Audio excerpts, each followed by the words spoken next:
Step 1. Take out the product and arrange all parts neatly. Step 2.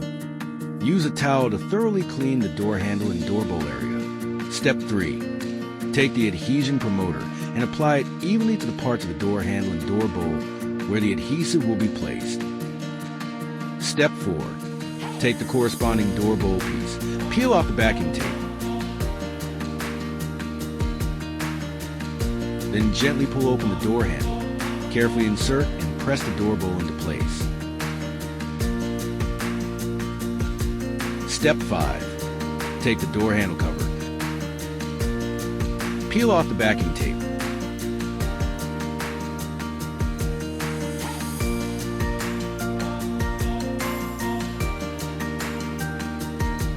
Align it with the edge of the door handle and firmly press it into position.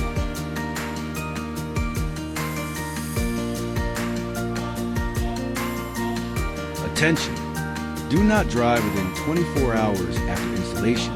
Do not expose to water within 72 hours after installation.